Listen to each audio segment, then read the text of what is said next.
We asked you about Illinois last week, but Yep. any new impressions, anything else you can glean from that big win for them on Saturday? Their win just reaffirmed the things we were thinking. Very explosive offense. Quarterback's very efficient. Completes a lot of passes. They got a lot of guys making explosive plays for them. Running backs, receivers, quarterbacks, tight ends. If you look down their statistics, again, there's a bunch of different guys making big plays. So obviously a fast team. Quarterback's a heck of a football player. They got a very big O-line, and they give you every formation, motion, personnel group that there is. So it creates a lot of issues we got to deal with.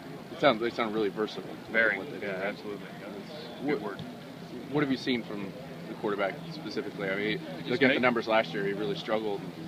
Well, he hasn't struggled this year. Yeah. I mean, he's completing a high percentage of passes, and he's thrown for almost 800 yards. And I think he only one interception, and the interception was a really good play that the safety made.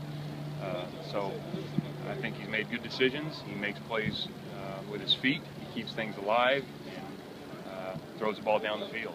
So I think he's done an excellent job this far. We've also seen them go downfield very early in those games and try to almost catch people napping there. What's important for your guys in the back? Same as it is every play. I mean, play with good eye discipline, great fundamentals, technique, all those things, whether it's the first play or the 82nd play, it's all the same. It was tough for Boise to judge your pass rush without but where are you guys pass rush? Pressure the quarterback, affect the quarterback, whether it's in the stat sheet or not. You have to affect the quarterback, whether it's by doing a good job keeping the cage, as we call it, making him throw out of tight windows, making his feet uncomfortable, getting yourselves in windows, and all those things, whether it's a 4-man rush, 5-man rush, 6-man blitz, those are the things we got to do. That cage against Boise State, is that where you wanted it to be? It's never going to be where you want it to be. I mean, there's always room for improvement. There was some times we did a real good job keeping the cage on the quarterback, and there's other times we didn't do a good job. So, if it's perfect, who's where and what is happening? I don't know what you mean.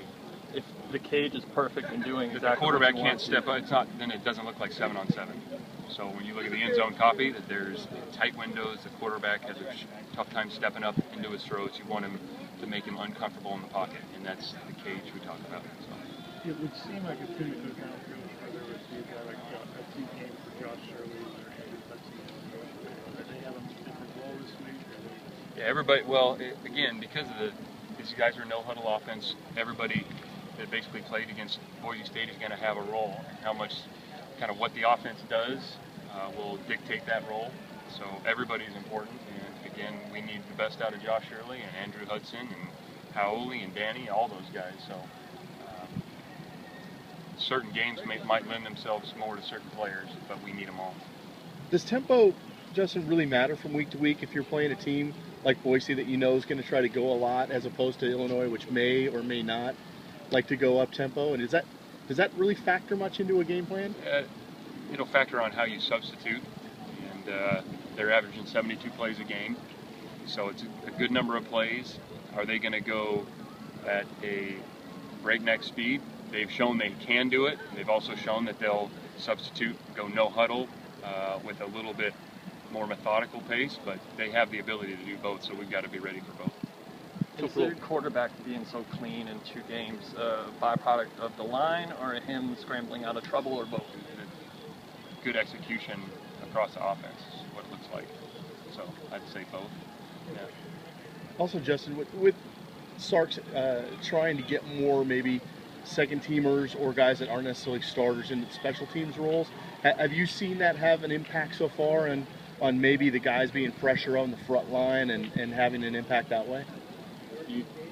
What are you saying? Well, just in terms of getting more depth guys in special teams, has that had a residual effect for your frontline guys? If you guys that are starting on defense are playing, how many ever plays they're playing on defense, the special teams is a big part of the game, an important part of the game. So we're going to get the best guys we can on special teams.